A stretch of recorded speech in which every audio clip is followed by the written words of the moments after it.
एक छोटे से बालक थे जिनका नाम था धन्ना जाट, बड़े महान भगत हुए।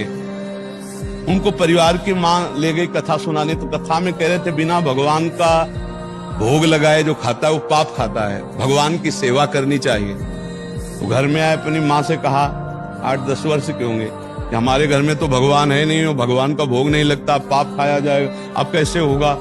तो कथा का आखिरी दिन था, तो पंडित जी के पास गए, कहा कथा आपने सुनाया कि बिना भगवान का भोग लगाए नहीं खाना चाहिए, भगवान हमारे यहाँ तो भगवान है नहीं, तो आप भगवान दे दो। तो उन्होंने देखा कि बच्चा है, तो उन्होंने कहा देखो कथा समाप्त होगी तब भगवान दे देंगे। अब वो दूसरे दिन जब जाने लगे तो उनके पीछे चले, भगवान दे दो गुरुजी आप कह रहे थे। तो उन्होंने सोचा लड़का है, इसको ठाकुर जी तो दे नहीं सकते, तो भांग खाते थे, तो भांग का बट्टा ऊपर का, कहा ये भगवान है ले लो। पूरी कथा बड़ी, तो उनका कैसे सेवा करेंगे, तो बोले नहा के नहा देना और पवा के पा लेना, बस इतनी सेवा।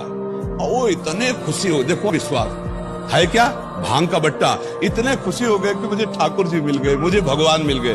घर में गए, नहाया और ठाकुर जी को ना, वही मतलब भांग के बट्टा को ना, और बाजरे की रोटी, गरीब आदमी सामने रखा, पाओ प्रभु। वहां प्रभु कहाँ, एक दिन हो गया, तो उन्होंने सोचा हमारे पास कुछ है नहीं, लगता पंडित जी के पास खीर पुआ सब सामग्री थी तो ठाकुर जी पाते, वो बिल्कुल ठाकुर जी मान रहे। दूसरा दिन हुआ फिर वही बाजरा, तीसरा दिन हुआ फिर वही बाजरे की रोटी।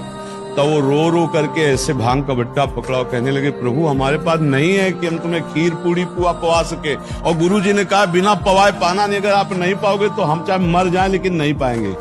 उसी समय श्री कृष्ण प्रकट हो गए, क्योंकि भगवान तो सर्वत्र है ना। भांग के बट्टे की जगह में श्री कृष्ण बैठे हैं, उन्हीं की अवस्था का रूप लेके, और वो और बाजरे की रोटी शुरू कर दी पाना। तो बोले देखो तुम कितने निर्दयी हो, 3 दिन से तो हमें भूख लगी है, हमारे घर में ज्यादा कुछ है नहीं, 1-2 रोटी माँ बना पाती है, गरीब आदमी, पूरी रोटी तुम नहीं पाओगे, आधी हमें दो आधी तुम पाओ। भगवान ने, और फिर जो लीला का विस्तार हुआ कि धन्ना सेठ हो गए, अपार वैभव उनके। ये है विश्वास, गुरु के वचनों पर बिल्कुल बुद्धि न चलाकर विश्वास।